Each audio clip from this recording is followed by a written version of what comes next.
নমস্কাৰ এই মুহূৰ্তত দিবলৈ লৈছোঁ আজিৰ ৰাতিপুৱাৰ বহুকেইটা গুৰুত্বপূৰ্ণ খবৰ। আজি হৈছে 2 অক্টোবৰ আৰু এই ধৰণৰ খবৰসমূহ নিতৌ চাবৰ বাবে চেনেলটো ছাবস্ক্ৰাইব কৰি ভিডিঅ'টোত এটাকৈ লাইক কৰি দিব।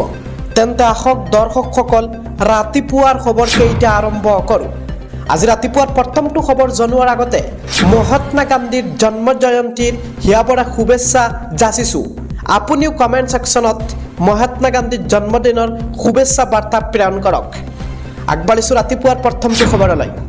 এই মুহূৰ্তত জনাই আছোঁ মহালয়াৰ প্ৰাক্কণত কলিয়াবৰত ভয়ংকৰ পথ দুৰ্ঘটনা।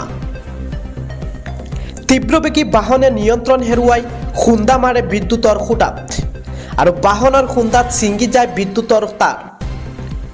আমি এই মুহূৰ্তত জনাই আছোঁ কতমপি প্ৰাণ ৰক্ষা পৰিছে বাইক আৰোহী আৰু পথচাৰীৰ। দুৰ্ঘটনা সংঘটিত কৰিয়েই পলায়ন কৰা চালকক আটক কৰিছে ৰাইজে। দুৰ্ঘটনা সংঘটিত কৰা বাহনখনৰ নম্বৰ হৈছে AS01AH9375 আৰু কলিয়াবৰৰ মহাবিদ্যালয় সংযোগী পথত সংঘটিত হৈছে এই ভয়ংকৰ পথ দুৰ্ঘটনা। আগবাঢ়িছোঁ ৰাতিপুৱাৰ পৰৱৰ্তী খবৰটোলৈ। যদিহে আপোনাৰ বেংকৰ কাম কাজ আছে সোনকালে কৰক। অক্টোবৰ মাহত 15 দিন বন্ধ থাকিব বেংক। উৎসৱৰ বতৰত 15 দিন বন্ধ থাকিব বেংকসমূহ। সপ্তমী অষ্টমী দশেৰা উপলক্ষে 3 দিন বন্ধ থাকিব বেংক। 2 অক্টোবৰত গান্ধী জয়ন্তী উপলক্ষে বন্ধ থাকিব। কাতি বিহু উপলক্ষে বন্ধ থাকিব বেংক। দীপাৱলী উপলক্ষে বন্ধ থাকিব বেংক। ৰাতিপুৱাৰ পৰৱৰ্তী খবৰটো হৈছে স্কুল বাছত ভয়ংকৰ অগ্নিকাণ্ড। ছাত্ৰ ছাত্ৰীসহ 25 জন জীৱন্তে অগ্নিদগ্ধ হৈ আঁকোৱালি ল'লে মৃত্যুক। মৃত্যুৰ সংখ্যা বৃদ্ধি হোৱাৰ বেছি সম্ভাৱনা। দুৰ্ঘটনাৰ কাৰণ জানিব পৰা হোৱা নাই। এই ঘটনা সংঘটিত হৈছে থাইলেণ্ডত। আজি ৰাতিপুৱাৰ পৰৱৰ্তী খবৰটো হৈছে জনতাই জোৱাৰৰ আনিব কংগ্ৰেছৰ। হাৰিয়ানাত মুখ থেকেচা খাব বিজেপিয়ে। বিশাল ৰোড শ্ব'ত অংশ ল'লে যুৱ নেতা ৰাহুল গান্ধীয়ে। হাৰিয়ানাত কংগ্ৰেছৰ ৰোড শ্ব'ত হাজাৰ হাজাৰ লোকৰ অংশ।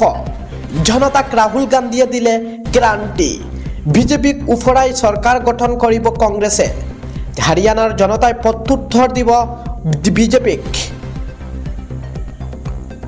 আগবাঢ়িছোঁ ৰাতিপুৱাৰ পৰৱৰ্তী খবৰটোলৈ। বিনামূলীয়া বিদ্যুতক লৈ হিমন্ত বিশ্ব শৰ্মাৰ বৃহৎ ঘোষণা। বিনামূলীয়া বিদ্যুৎ পোৱাৰ লগে লগে বিদ্যুৎ বিক্ৰী কৰিব পাৰিব। PM সূৰ্য ঘৰ আঁচনিৰ জৰিয়তে লাভ কৰিব এই সুবিধা আৰু এই আঁচনিৰ বাবে ভাৰত আৰু অসম চৰকাৰে সাহায্য দিব জনতাক। 1 কিলোৱাটৰ বাবে ভাৰত চৰকাৰে দিব 30,000, অসম চৰকাৰে দিব 15,000। আমি এই মুহূৰ্তত জনাই আছোঁ মিডিল অসমৰ দৰ্শকসকলক এটা বিগ নিউজ। 2 কিলোৱাটৰ বাবে কেন্দ্ৰীয়ই দিব 60,000 আৰু ৰাজ্যই দিব 30,000 টকা।